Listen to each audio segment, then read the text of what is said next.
നേപ്പാളിൽ ഭരണകൂടത്തിനെതിരെ യുവാക്കളുടെ വൻ പ്രക്ഷോഭത്തിന് നേരെ പോലീസിന്റെ വെടിവെപ്പ്. 9 മരണം, നിരവധി പേർക്ക് പരിക്കേറ്റു. ഫേസ്ബുക്ക് അടക്കമുള്ള സമൂഹമാധ്യമങ്ങൾ നിരോധിച്ചതിനെതിരെയാണ് പ്രതിഷേധം. ബൽറാം നെടുങ്ങാടി വിവരങ്ങളുമായി ചേരുന്നുണ്ട് ഡൽഹിയിൽ നിന്ന്. ബൽറാം, രാജ്യം കണ്ട വലിയ പ്രതിഷേധങ്ങളിലൊന്നായി അത് വളരുന്നുണ്ട്. പുതുതലമുറ ഒന്നാകെ തെരുവിലേക്ക് ഇറങ്ങുന്ന സാഹചര്യം, ഭരണകൂടത്തിനെതിരെ വലിയ പ്രതിഷേധമുയർത്തുന്ന സാഹചര്യം, അഭിപ്രായ സ്വാതന്ത്ര്യത്തെ അടിച്ചമർത്താനുള്ള നീക്കം ഭരണകൂടം നടത്തുന്നു എന്ന വിമർശനമുയർത്തിക്കൊണ്ടുള്ള പ്രതിഷേധം, അത് രാജ്യത്തിൻ്റെ വിവിധയിടങ്ങളിലേക്ക് പടരാനുള്ള സാധ്യതയൊക്കെ നിലനിൽക്കുന്നു.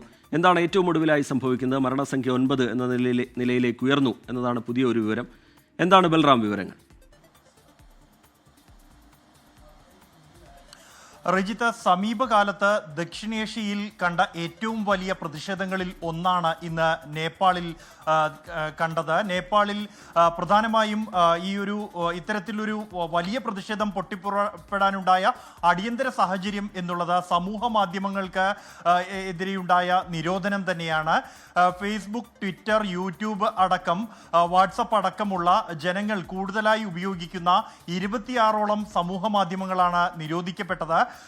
ഈ ഒരു പശ്ചാത്തലത്തിൽ യുവാക്കൾ പ്രത്യേകിച്ചും തെരുവിലിറങ്ങി പ്രതിഷേധിക്കുകയായിരുന്നു. കഴിഞ്ഞ കാലങ്ങളിൽ തന്നെ നേപ്പാളിൽ അഴിമതിക്കെതിരെ വലിയ പ്രതിഷേധങ്ങൾ നടന്നു വരുന്നുണ്ട്.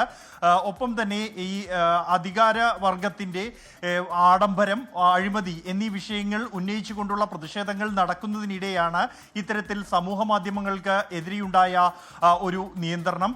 പ്രത്യേകിച്ചും ഈ ഒരു പ്രതിഷേധങ്ങൾ സമൂഹ മാധ്യമങ്ങളെ കേന്ദ്രീകരിച്ചുകൊണ്ടായിരുന്നു നടന്നത്. വാട്സപ്പും ഫേസ്ബുക്കും ട്വിറ്ററും അടക്കമുള്ള സമൂഹ മാധ്യമങ്ങളിലൂടെയായിരുന്നു ഈ ഒരു പ്രചരണം. കഴിഞ്ഞ വ്യാഴാഴ്ചയാണ് നേപ്പാളിൽ രജിസ്റ്റർ ചെയ്യാത്ത 26ഓളം സമൂഹ മാധ്യമങ്ങൾ, അത് മെറ്റ അടക്കമുള്ള സമൂഹ മാധ്യമങ്ങൾക്ക് രാജ്യത്ത് പ്രവർത്തിക്കാൻ കഴിയില്ല എന്നുള്ള നിയന്ത്രണം സർക്കാർ നടപ്പാക്കിയത്. കഴിഞ്ഞ വർഷത്തെ സുപ്രീം കോടതി ഉത്തരവ് ചൂണ്ടിക്കാണിച്ചായിരുന്നു ഇത്തരത്തിലൊരു നീക്കം സർക്കാരിൻ്റെ ഭാഗത്തു നിന്നും ഉണ്ടായത്. ഇതാണ് യുവാക്കളെ പ്രകോപിതരാക്കിയതും.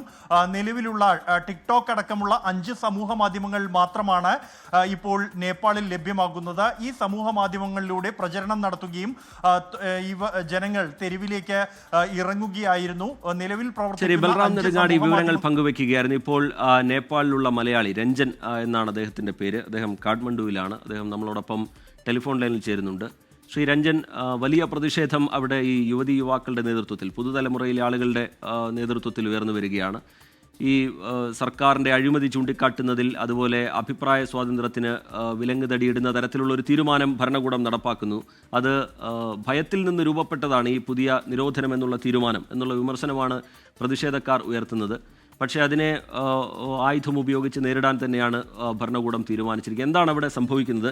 താങ്കൾ കാഠ്മണ്ഡുവിലാണുള്ളത് എന്ന് മനസ്സിലാക്കുന്നു. അവിടെ നിരോധനാജ്ഞ ഏർപ്പെടുത്തിയിരിക്കുകയല്ലേ? നിരോധനാജ്ഞ ഏർപ്പെടുത്തിയിരിക്കുകയാണ്. ഇവിടെ ഒരു സിറ്റിയുടെ പല ഭാഗങ്ങളിലായിട്ട് ഇങ്ങനെ ഏരിയ തിരിച്ചാണ് നിരോധനാജ്ഞ ഏർപ്പെടുത്തിയിരിക്കുന്നത്. ഇപ്പം നിലവിൽ ഇതുവരെ 14 മരണം റിപ്പോർട്ട് ചെയ്തിട്ടുണ്ട്. അൺഒഫീഷ്യലി 14 മരണമാണ് പറഞ്ഞിരിക്കുന്നത്. ഇവിടെ ലോക്കലി ഉള്ള ചെറിയ ന്യൂസ് പോർട്ടലുകളെല്ലാം 14 മരണം പറയുന്നുണ്ട്. പിന്നെ ഹോസ്പിറ്റലിൽ നിന്നൊക്കെ കിട്ടുന്ന വിവരം അനുസരിച്ചും ഇത്രയും ഉണ്ടായിട്ടുണ്ട്. ഇതൊരു ഈ ജെൻസി നേരത്തെ അവർ പ്ലാൻ ചെയ്തിരുന്നായിരുന്നു. ഇന്നൊരു പ്രൊട്ടസ്റ്റ് പ്ലാൻ ചെയ്തിരുന്നായിരുന്നു. ആ പ്രൊട്ടസ്റ്റ് ശരിക്കും പറഞ്ഞാൽ ഈ സോഷ്യൽ മീഡിയ ബാൻ അഗൈൻസ്റ്റ് അല്ലായിരുന്നു. അതെന്തിനായിരുന്നു എന്ന് വെച്ച് കഴിഞ്ഞാൽ അവരൊരു 10 ആവശ്യങ്ങൾ കൊടുത്തിട്ടുണ്ടായിരുന്നു. ഒരു മെമ്മോറാണ്ടം കൊടുത്തിട്ടുണ്ടായിരുന്നു. 10 ആവശ്യങ്ങൾ. ആ 10 ആവശ്യങ്ങൾ എന്തൊക്കെയാണെന്ന് പറഞ്ഞാൽ ഈ പൊളിറ്റിക്കൽ കറപ്ഷൻ ഒഴിവാക്കാൻ വേണ്ടിയുള്ള 10 ആവശ്യങ്ങളാണ് പറഞ്ഞത്. അതിൽ പ്രധാന ഒന്ന് ഈ കോടതിയിലും ജസ്റ്റിസ് അപ്പോയിന്റ്മെന്റുകളിലും പൊളിറ്റിക്സ് പാടില്ല, ആന്റി കറപ്ഷനിലും പൊളിറ്റിക്സ് പാടില്ല. പിന്നെ ഇവിടെ കാഠ്മണ്ഡുവിൽ ഒരു മേയറുണ്ട്, ബാലൻ ഷാ എന്ന് പറഞ്ഞിട്ട്. അയാളെ ഇവിടുത്തെ മേയറിനെ അപ്പോയിന്റ് ചെയ്യുന്നത് ജനങ്ങൾ നേരിട്ടാണ്. അപ്പോൾ അതേ മോഡലിൽ പ്രൈം മിനിസ്റ്ററെയും അപ്പോയിന്റ് ചെയ്യണം എന്നൊരാവശ്യം ഉണ്ടായിരുന്നു. കാരണം ബാലൻ ഷാ ഒരു ഭയങ്കര ഹൈലി സക്സസ്ഫുൾ മേയറാണ്, ഭയങ്കര പോപ്പുലറുമാണ്. അയാൾ ഈ ജെൻസി മേയറാണ്. ശരിക്കും പറഞ്ഞു കഴിഞ്ഞാൽ അയാളൊരു റാപ്പറാണ്. അയാളുടെ റാപ്പ് ആൽബങ്ങളൊക്കെ ഉണ്ടായിരുന്നു. അയാൾ എഞ്ചിനീയറുമാണ്. അപ്പൊ അയാൾ ഒരുപാട് മാറ്റങ്ങൾ കൊണ്ടുവന്നു ഈ കാഠ്മണ്ഡുവിൽ. അപ്പം അതിൽ നിന്ന് പ്രചോദനം ഉൾക്കൊണ്ട് ജെൻസി അയാളെ ഭയങ്കരമായിട്ട് ഫോളോ ചെയ്യുന്നുണ്ട്. നല്ല മനുഷ്യനാണ്. പക്ഷെ പൊളിറ്റിക്കൽ അല്ല അയാൾ. ശരിക്കും പറഞ്ഞാൽ അയാൾക്ക് പൊളിറ്റിക്കൽ പാർട്ടി ഇല്ല. അപ്പോൾ അതേപോലെ ഒരു പ്രൈം മിനിസ്റ്ററേയും ഇവർക്ക് വേണം. അത് ബാലൻ ഷായെ കണ്ടുകൊണ്ടായിരിക്കാം വേണം എന്നുള്ളൊരു ആവശ്യമൊക്കെ ഉണ്ടായിരുന്നു. അപ്പൊ ഇത് മുൻകൂട്ടിയൊക്കെ കണ്ടുകൊണ്ട് ഇവർ ഈ പ്രൊട്ടസ്റ്റ് ഉള്ളതുകൊണ്ടായിരിക്കാം സെപ്റ്റംബർ 4-ാം തീയതി ഇവര് ഗവൺമെന്റ് എന്ത് ചെയ്തു എന്ന് പറഞ്ഞു കഴിഞ്ഞാൽ സോഷ്യൽ മീഡിയ പ്ലാറ്റ്ഫോംസ് പഴയ ഒരു കോടതി ഉത്തരവിന്റെ പിൻബലത്തിൽ ബാൻ ചെയ്തു. അപ്പം ശരിക്കും പറയും മെറ്റയുടെ പ്രോഡക്ട്സ് എല്ലാം തന്നെ ബാൻഡാണ്. പിന്നെ യൂട്യൂബും അങ്ങനെ മേജർ ആയിട്ടുള്ള പ്ലാറ്റ്ഫോംസ് എല്ലാം ബാൻഡാണ്. ടിക്ടോക്കും വൈബർ എന്ന് പറഞ്ഞ 2 പ്ലാറ്റ്ഫോംസ് ഇവിടെ രജിസ്റ്റേർഡ് ആയിരുന്നു. അപ്പൊ അത് നിലവിലുണ്ട്. പക്ഷേ ഈ ടിക്ടോക്ക് ഇവർ ഭയങ്കരമായിട്ട് യൂസ് ചെയ്തു.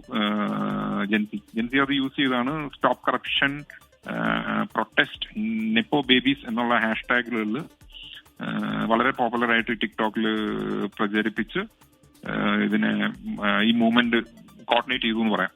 അങ്ങനെയാണ് ഈ മൂവ്മെന്റ് വന്നിരിക്കുന്നത്. പക്ഷെ ഇന്നിപ്പം ഇത് കാഠ്മണ്ഡുവിൽ നിന്നാണെന്ന് തോന്നുന്നില്ല ഇതിനൊരു ഈ പ്രതിഷേധത്തിനൊരു കൂട്ടായ രൂപപ്പെടുന്നതും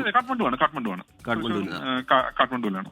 ഇത് നിലവിൽ ഈ പ്രതിഷേധങ്ങളെ അടിച്ചമർത്തുന്നതിനിടയിൽ വെടിവെപ്പുണ്ടായിട്ടുണ്ട്, വ്യാപകമായ അക്രമ സംഭവങ്ങൾ ഉണ്ടായിട്ടുണ്ട്.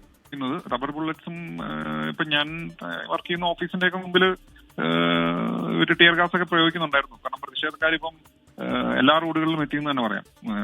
സൈന്യത്തെ കൂടി ഇറക്കി ഇതിനെ നേരിടും എന്ന നിലപാടിലാണോ ഭരണകൂടം ഉള്ളത്? രഞ്ജൻ, സൈന്യത്തിനെ ഇറക്കും എന്ന് ഒരു വശത്ത് പറയുന്നുണ്ടെങ്കിലും സൈന്യം ഇറങ്ങുമോ എന്ന് ഉറപ്പില്ല എന്നാണ് പറയുന്നത്.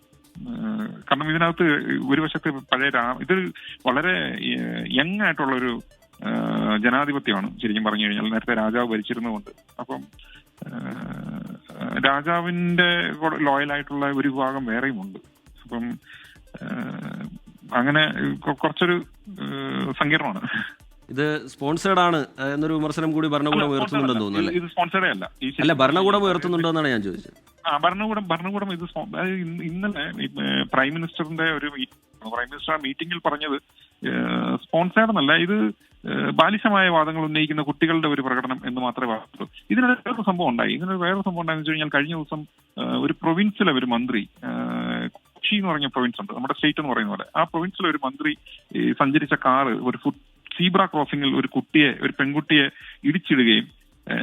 ഇടിച്ചിട്ടതിന് ശേഷം ആ കാർ നിർത്താതെ പോയി.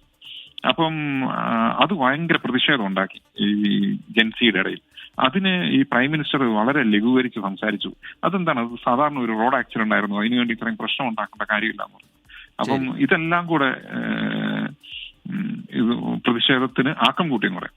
ലോകത്തെവിടെയായാലും ഏത് സമയത്തും 24 വാർത്തകളും ഓഗ്മെന്റഡ് റിയാലിറ്റി പാക്കേജുകളും എക്സ്പ്ലെയിനറുകളും വിശദമായി കാണാൻ ഞങ്ങളുടെ യൂട്യൂബ് ചാനൽ നിങ്ങൾക്ക് സബ്സ്ക്രൈബ് ചെയ്യാം.